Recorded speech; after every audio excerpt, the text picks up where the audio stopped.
여러분, 사랑과 집착의 차이에 대해서 혹시 생각해 본 적 있으십니까? 흔히 사람들이 사랑과 집착은 같은 거 아닌가라고 이렇게 생각하기 쉬운데, 이 사랑과 집착이 동전의 양면과 같은 그런 모습을 가지고 있기 때문에 좀 그렇게 느껴지는 것 같습니다. 하지만 근본적으로 차이가 있습니다. 여러분, 사랑은 배려심이 포함된 감정이고, 그리고 집착은 이기심이 포함된 감정이다라는 차이가 있습니다. 사랑은 상대방을 대할 때 어떻게 하면 상대방이 더 행복해질까라고 하는 그런 마음으로 노력하고 애쓰고 수고한다라는 것이죠. 그래서 늘 자기를 희생하고 자기를 이렇게 좀 상대방을 위해서 노력을 기하는 그러한 일들을 합니다. 반면에 집착이라고 하는 것은 상대방이 없어요. 상대방이 고통스럽든 슬프든 간에 상관하지 않고 나만 행복하면 돼, 나만 만족하면 돼라고 하는 생각으로 행한다라는 것입니다. 그래서 집착은 극단적인 이기주의가 포함이 되어 있습니다. 이런 집착에 빠지게 될 경우에 바로 사회적으로 큰 문제가 되는 데이트 폭력이라든지 가스라이팅 같은 그러한 파괴적인 행위를 하게 된다라는 것입니다. 그래서 이런 말이 있습니다. 집착을 하면 눈과 귀를 잃는다라고 하는 그런 말이 있습니다.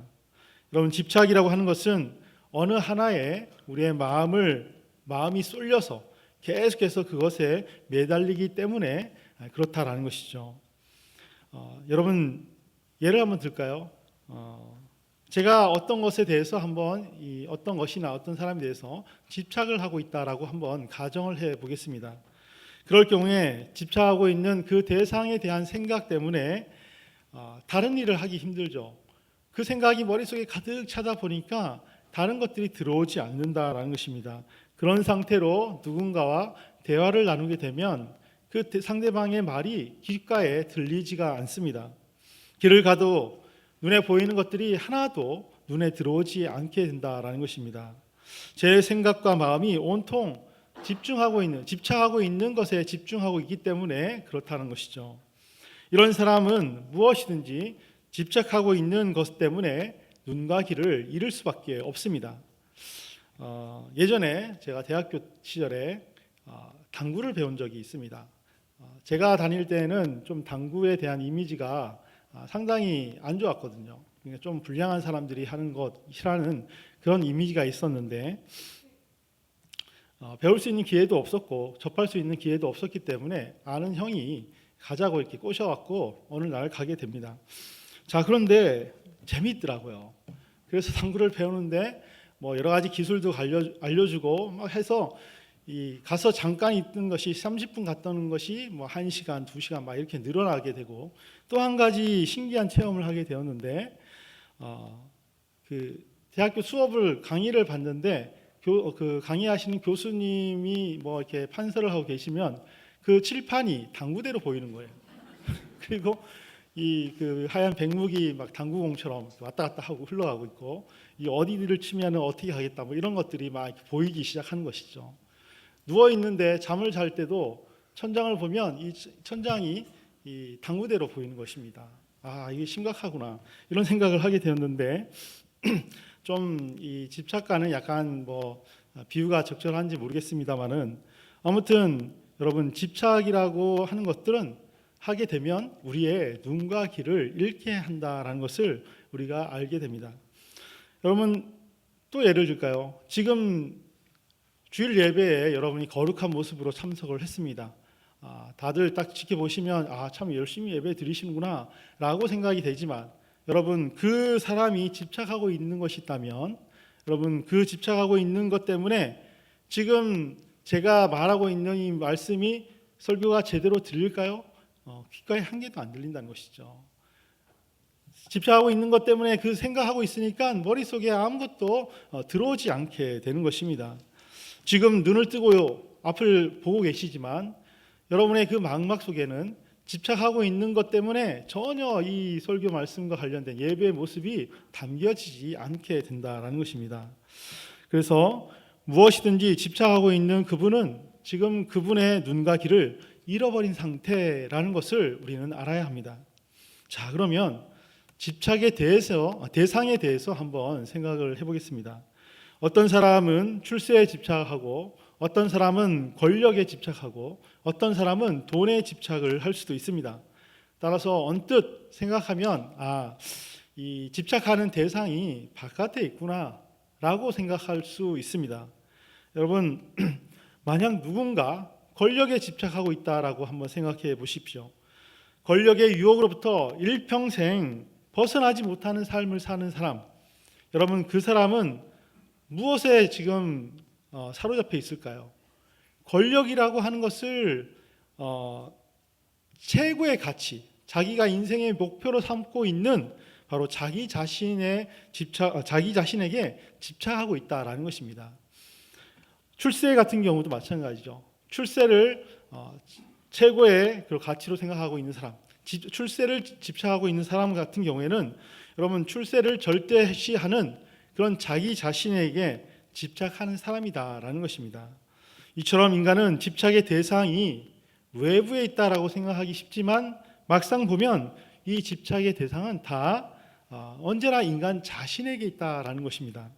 그러므로 사람이 집착하면 눈과 귀를 잃는다는 이 말은 다른 말로 표현하면 사람이 자기에게 빠지면 눈과 귀를 잃는다라는 의미와 상통합니다. 생각해 보시기 바랍니다. 사람이 자기에게 빠졌습니다. 이것은 다른 말로 표현하면 마치 스스로 우물에 갇혀 있는 것과 같은 상황입니다. 여러분, 스스로 우물에 갇혀 있다라고 한번 생각해 보십시오. 무엇이 보일까요? 보이지 않아요. 들릴까요? 들리지 않는다는 것이죠. 그 상태로 있으면 결국에는 눈과 귀를 잃은 상태밖에 되지 않습니다. 중요한 것은 이 눈과 귀를 잃는 것, 이것이 눈과 귀를 잃는 것으로만 끝나지 않는다라는 것입니다.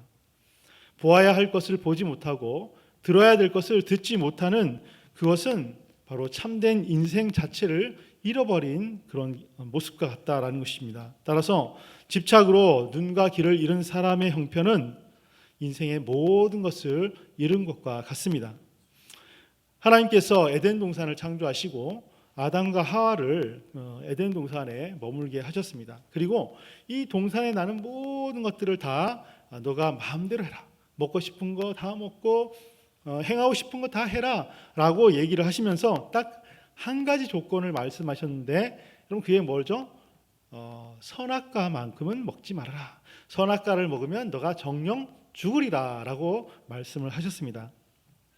자, 그런데 어느 날 사단이 뱀에게 들어왔어요. 그리고 하와에게 가서 유혹을 한 것이죠. 야, 선악과를 먹어라 라고 유혹을 합니다. 이렇게 사단의 유혹을 받은 이 하와가 선악과를 딱 봤어요.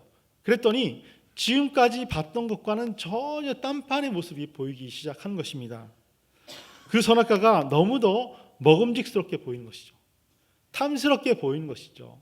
아주 지혜가 뛰어날 것처럼 그렇게 이 선악과가 보였다라는 것입니다. 그래서 이 하와가 봤을 때는 진짜 아름다운 과일이구나, 열매구나 라고 생각했다는 것이죠. 여러분, 선악과의 실상은 무엇입니까? 본질이 뭐죠? 선악과를 먹으면 죽는 거잖아요. 그러니까 선악과라고 하는 이 열매는 다시 말해서 죽음의 열매라는 것입니다. 그런데 이 죽음의 열매로 아주 험악하게 생긴 이 과일이 지금 보니까 너무너무 아름답게 보였다라는 것입니다. 선악과의 본질은 먹으면 죽는다는 것인데 죽음의 열매를 제대로 된 사람이라면 받겠죠. 하지만 지금 하와는 어떻게 됐습니까? 너무나 아름답게 보였다라는 것입니다. 사단의 유혹으로 욕망에 사로잡혀서 자기에게 빠져버린 이 하와는 이미 정상적인 눈을 잃어버린 상태였습니다. 결국 그녀는 선악과를 먹었고 또한 사랑하는 남편 아담에게도 그 선악과를 주므로 아담도 선악과를 먹게 됩니다. 자기에게 빠진 그들은 선악과를 먹으면 죽는다라고 하는 이 하나님의 말씀에 대해서조차도 이미 어떻게 해요? 기머거리 상태로 전락했다라는 것입니다. 이처럼 죄라는 것은 인간이 자기에게 빠져서 하나님을 보고 들을 수 있는 눈과 귀를 잃어버린 상태가 바로 죄라는 것이죠. 눈과 귀를 잃은 인간은 눈과 귀를 잃었을 뿐만 아니라 어떻게 되죠? 자신의 생명과 인생조차도 잃어버린 그런 존재라는 것입니다. 그러므로 믿음이라고 하는 것은 다른 말로 표현하면 잃어버린 눈과 귀를 회복하는 것이라고 말할 수 있습니다. 여러분, 믿음, 바로 눈과 귀를 회복하는 것은 잃어버린 인생과 생명을 다시금 회복하는 것과 같습니다. 그래서 신약 성경에서는 여러 차례 귀 있는 자는 들을지어다 라고 말씀했어요. 그리고 예수님께서도 신약 성경에 보면 보라라고 하는 말씀을 37번이나 강조하셨습니다. 이건 보라라고 하는 뜻은 무슨 뜻이죠? 말 그대로 여러분 눈으로 보라는 것이죠. 눈을 감지 말고 보라는 것입니다. 왜 예수님께서 이렇게 말씀하셨을까요? 하나님을 보고 듣는 것, 다시 말해서 눈을 회복하고 귀를 회복하는 것, 이것이 바로 믿음이기 때문에 그렇다는 것이죠. 믿음을 회복해서 눈과 귀를 새롭게 얻어야만이 그것이 인생의 모든 것을 얻게 되는 것이다 라고 예수님이 말씀하신 것입니다. 자, 그러면 여러분, 이 눈과 귀는 어떻게 회복할 수 있습니까? 사람이 자기 집착으로, 그죠? 자기에게 빠져서 눈과 귀를 잃어버렸어요. 그러면 다른 말로 하면 어떻게 해요? 자기 집착에서 벗어나면 눈과 귀를 회복할 수 있다라는 말입니다. 자기에게 빠지게 하는 그 자기를 버림으로 잃어버린 눈과 귀를 회복할 수 있습니다. 바꿔 얘기해서 하나님을 향해서 바른 그 눈과 귀를 가진 사람은 어떻게 되죠? 자기 집착에 빠지지 않게 된다라는 것입니다. 보아야 될 것을 바르게 보고 들어야 될 것을 바르게 듣는 귀를 가진 사람은 이미 자신에게 빠져 있는 이 모습들, 이거를 어떻게 해요? 버린 사람입니다. 그래서 이것이 중요하다라고 오늘 성경이 우리에게 말씀해 주시는 겁니다. 오늘 본문을 보면요, 이집트의 총리였던 요셉의 요청으로 이스라엘의 백성들이 다 이집트로 오게 됩니다. 자, 그런데 문제가 생겼어요. 요셉이 죽었거든요. 요셉이 죽고 나니까 세월이 좀 흘러서 요셉을 알지 못하는 왕이 또 등장을 합니다. 자, 이렇게 요셉을 알지 못하는 왕이 등장했는데 그 왕이 보니까 이스라엘 백성들이 어때요? 아주 큰 민족이 되었거든요. 75명 정도밖에 되지 않았던 이 인원이 세월이 흐르니까 무수히 많은 사람으로, 민족으로 바뀌어지게 됩니다. 그래서 야, 이거 큰일 나겠다라고 생각했던 이 이집트의 왕은 이스라엘 백성들을 경계해서 그들을 한순간에 노예로 전락을 시킵니다. 노예로 만들면 이 민족이 강성해지지 못할 것이다, 약해지고 인원도 줄어들 것이다 라고 생각했는데 실상은 어떻게 됐죠? 노예가 되었는데도 더 강성해지는 것입니다.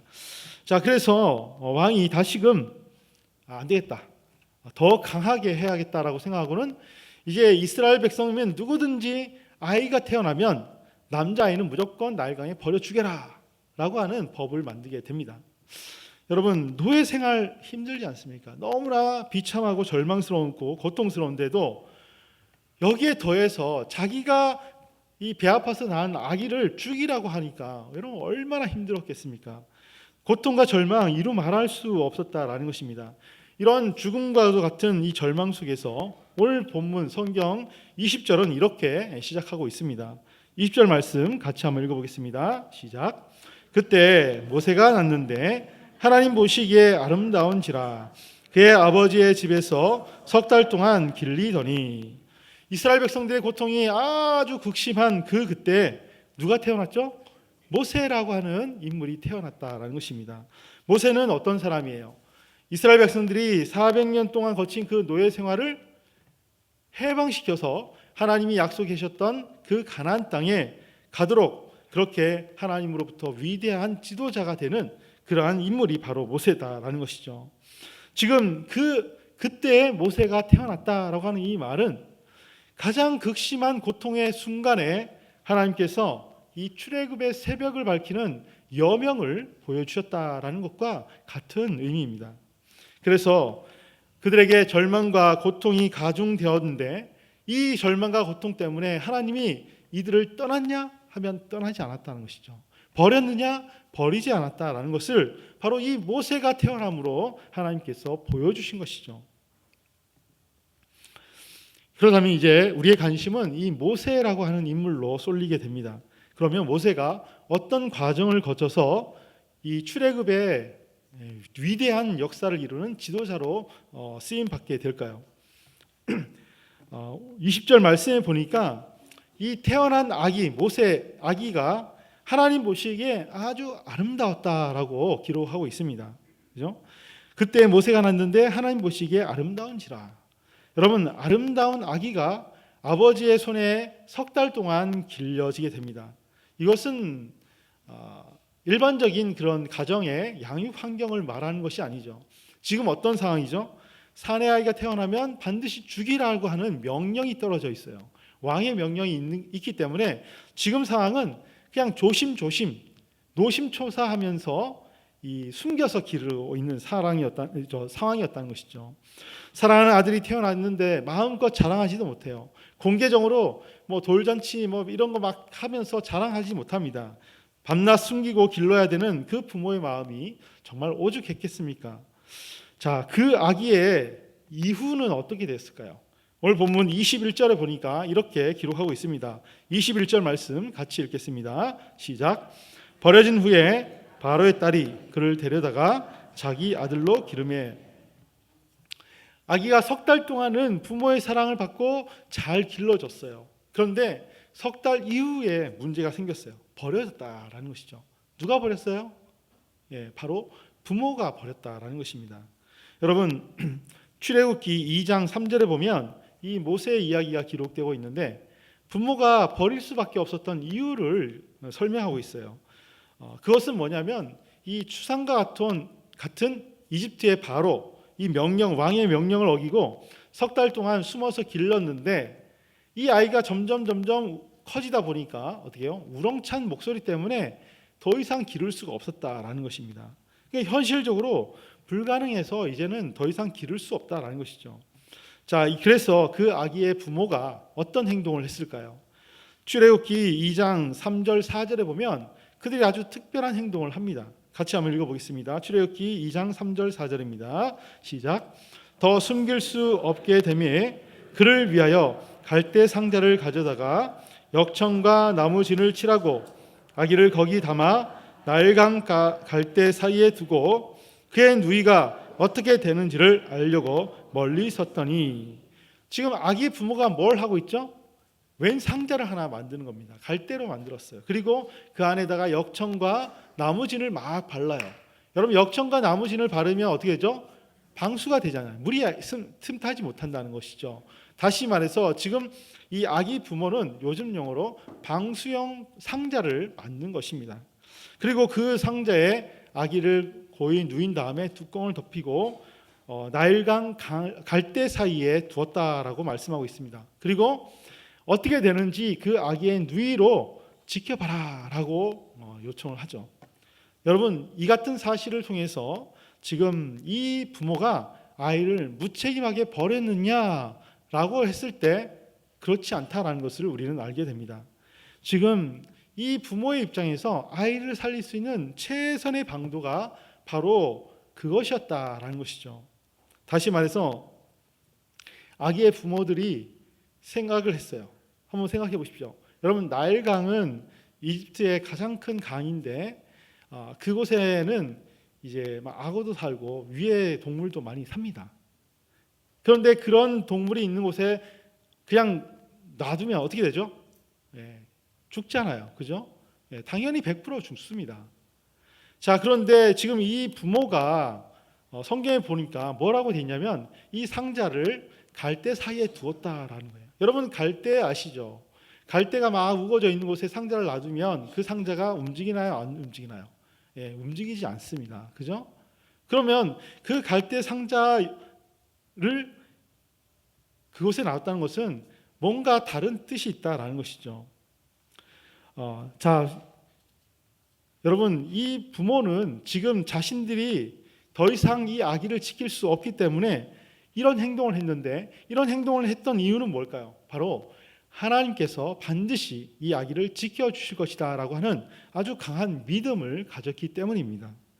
여러분 생각해 보십시오. 이런 믿음이 없었다면 석 달 동안 이렇게 숨겨서 길렀던 아기를 한순간에 버릴 수 있을까요? 그렇지 못하다는 것이죠. 그렇다면 여러분 이 아기의 부모는 과연 어떻게 그런 믿음을 지니게 되었을까요?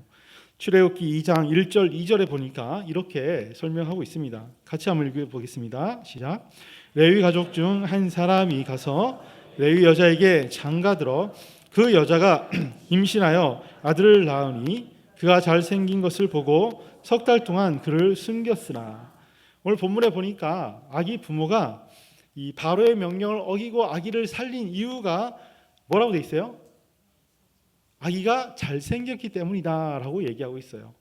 여러분 그런데 이것만 갖고는 좀 충분하지가 않습니다. 왜 그럴까요? 여러분 이 세상에서 부모가 자기 아이를 이뻐하는 것은 지극히 당연하지 않습니까? 그죠? 자기 뱃속으로 낳인 아기이기 때문에 여러분 그 부모가 봤을 때는 이 세상 그 누구보다도 더 이쁘고 아름다울 수밖에 없어요. 너무나 잘생겼다는 것이죠. 앞에 있는 저도 자녀가 있지만 우리 아이가 태어났을 때 세상에서 최고로 이쁜 아기인 줄 생각했어요. 그런데 나중에 사진 찍은 거 보니까 조금 예, 마음에 안 드는 부분도 있긴 하더라고요. 그죠? 예. 그렇지만 여러분 부모 자기 뱃속으로 낳은 아이는 누가 뭐라 해도 이쁩니다. 저도 이뻐했어요. 여러분 그렇기 때문에 지금 이 성경에서 출애굽기 2장 1절 2절에서 얘기한 것처럼 아이를 낳으니 그가 잘생겼다라고 하는 이 말로만 부모가 숨겨서 키웠구나 라고 이렇게 설명하기는 좀 부족하다라는 것이죠. 그런데 여러분 생각해 보십시오. 지금 이 아이가 태어났는데 이스라엘 백성들 가운데 한 아기가 태어난 것이 특별할까요? 특별하지 않아요. 그때는 무수히 많은 아기가 태어나는 시기였습니다. 그죠? 이 부모만 아기를 출산한 것이 아니라 옆집도 뒷집도 앞집도 그 동네에 있는 모든 사람들 가운데 아기가 태어나는 것이 그냥 일다반사였다라는 것이죠. 그런데 유독 이 아기 부모만 바로의 명령을 어겼어요. 그죠?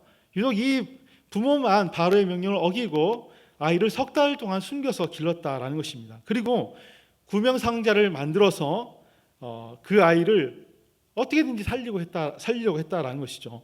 그것은 이 아기가 잘생겼다라고 하는 것만으로는 이해가 되지 않는 것이죠.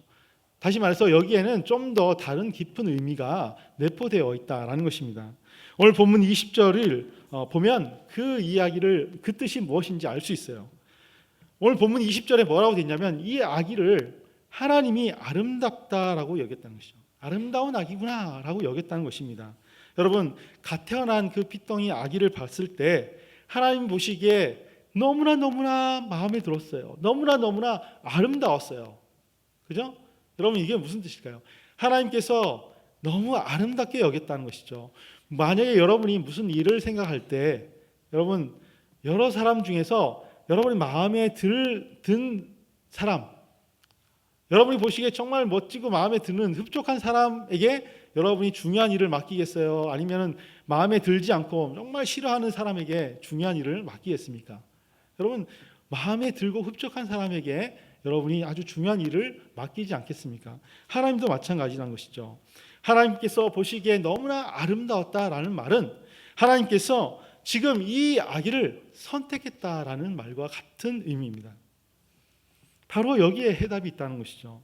이 아기의 부모가 다른 부모와 달리 자신들의 목숨을 걸면서까지 아기를 살리려고 했고 또 반드시 이 아기는 살아날 것이다 라고 믿었던 그것은 바로 이 아기를 하나님께서 하나님의 뜻을 위해서 선택한 하나님의 사람이다, 하나님의 도구구나 라는 것을 확신했기 때문에 그렇습니다. 그래서 히브리서 11장은 이 사실을 보다 명료하게 설명해 주고 있는데 히브리서 11장 23절에 이렇게 말씀하고 있습니다. 한번 같이 읽어보겠습니다. 시작. 믿음으로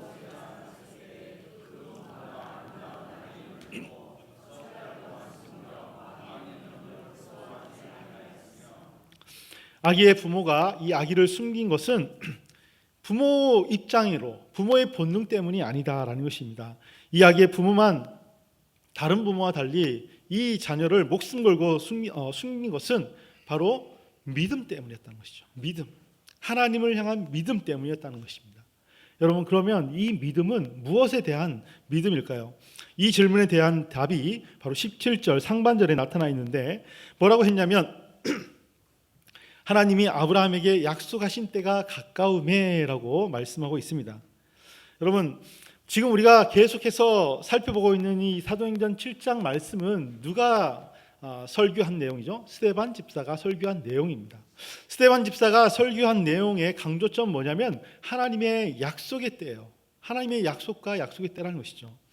지금 이 스데반 집사가 강조한 이 하나님의 약속의 관점에서 이 내용을 볼 때 이 믿음이란 것은, 부모가 가졌던 믿음이란 것은 다른 믿음이 아니에요. 바로 하나님의 약속에 대한 믿음이다라는 것입니다.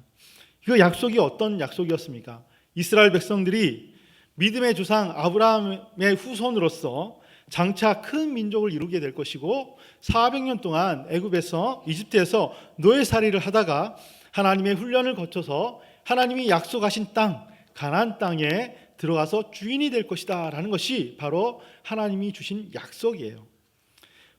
이 아기의 부모는 바로 이 약속을 믿었다라는 것입니다. 그들은 하나님의 약속이 이루어질 때가 이제 이르렀구나라고 하는 것을 믿었습니다. 그들이 보기에 참으로 미천하고 비천해 보이지만 하나님 보시기에 너무나 아름다운 아기였다는 것이죠. 그죠? 하나님 보시기에 너무나 아름다운 아기였기 때문에 이 아기를 통해서 하나님께서 약속을 이루시겠구나라고 하는 사실을 믿었다라는 것입니다. 그렇기에 태어난 그 아기는 부모의 아기이기 이전에 바로 그들이 굳게 믿고 있던 하나님의 약속 그 자체였습니다. 이처럼 그 아기의 부모는 가장 절망적인 상황 속에서도 하나님의 약속을 보고 듣는 믿음의 이 눈과 귀를 가진 사람이었습니다. 자, 그러면 이런 내용을 우리가 알고서 이제 한번 생각해 보겠습니다. 우리 그 아기가 버려진 후에라고 하는 이 본문의 의미는 과연 무엇일까요? 아기의 부모는 아기를 버린 것이 아니라 바로 아기에 대한 자기 집착을 버린 것입니다. 아기 부모는 처음에 바로의 그 왕의 명령에 굴복하고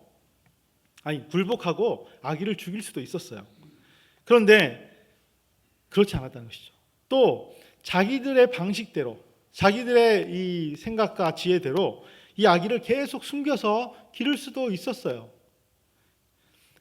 그러나 그러지 않았다는 것이죠. 오늘 본문에 등장하는 이 아기의 부모는 어떤 모양이든지 자기들이 가지고 있던 이 아기에 대한 자기 집착을 버렸다라는 것입니다.